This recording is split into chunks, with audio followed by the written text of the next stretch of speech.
আষাঢ় মাসের শুক্লপক্ষের এই বছরের শয়নী একাদশী ব্রত 25 জুলাই 2026 শনিবারে পালন করতে হবে।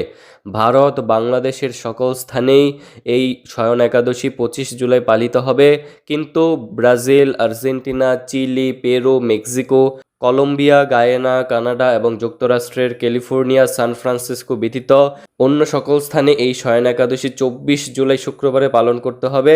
তো এই স্থান ব্যতীত ভারত এবং বাংলাদেশ সহ বিশ্বের বাকি সকল স্থানে 25 জুলাই শনিবারে এই একাদশী পালন করতে হবে। তো সারা বিশ্বের শয়ন একাদশী ব্রতের পরদিন পালনের সময়সূচি ভিডিওটির শেষে বিস্তারিতভাবে দেওয়া হয়েছে। এখন আমরা শয়ন একাদশী ব্রত মাহাত্ম্যকথা সম্পর্কে আলোচনা করব।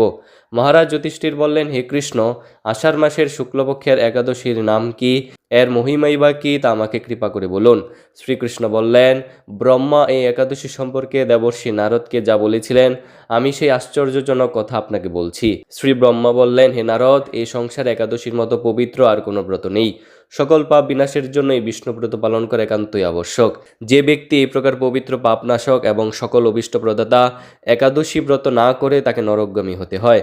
আষাঢ়ের শুক্লপক্ষের এই একাদশী শয়নী নামে বিখ্যাত। শ্রী ভগবান ঋষিকেশের জন্য এই ব্রত পালন করতে হয়। এই ব্রতের সম্বন্ধে এক মঙ্গলময় পৌরাণিক কাহিনী আছে, আমি এখন তা বলছি। বহু বছর পূর্বে সূর্যবংশে মান্ধাতা নামে একজন রাজর্ষি ছিলেন। তিনি ছিলেন সত্য প্রতিজ্ঞ এবং প্রতাপশালী চক্রবর্তী রাজা। প্রজাদেরকে তিনি নিজের সন্তানের মতো প্রতিপালন করতেন। সে রাজ্যে কোনো রকম দুঃখ, রোগব্যাধি, দুর্ভিক্ষ, আতঙ্ক, খাদ্যাভাব অথবা কোনো অন্যায় আচরণ ছিল না। এইভাবে বহুদিন অতিবাহিত হলো। কিন্তু একসময় হঠাৎ দৈব দুর্বিপাকে ক্রমাগত 3 বছর সে রাজ্যে কোনো বৃষ্টি হয়নি।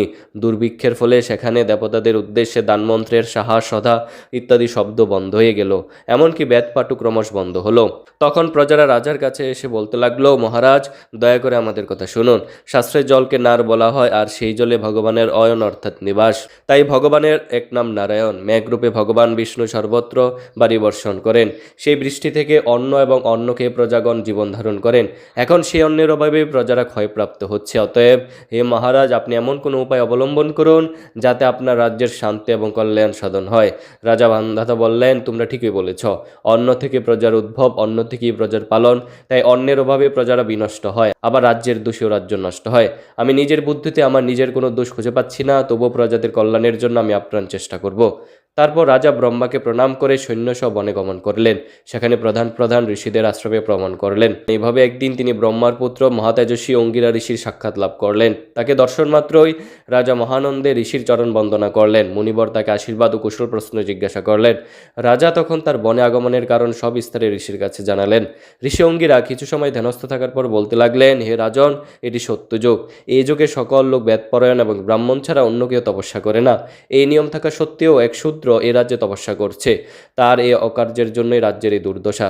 তাই তাকে হত্যা করলেই সকল দোষ দূর হবে। রাজা বললেন, হে মুনিবর, তপস্যাকারী নিরপরাধ ব্যক্তিকে আমি কিভাবে করব?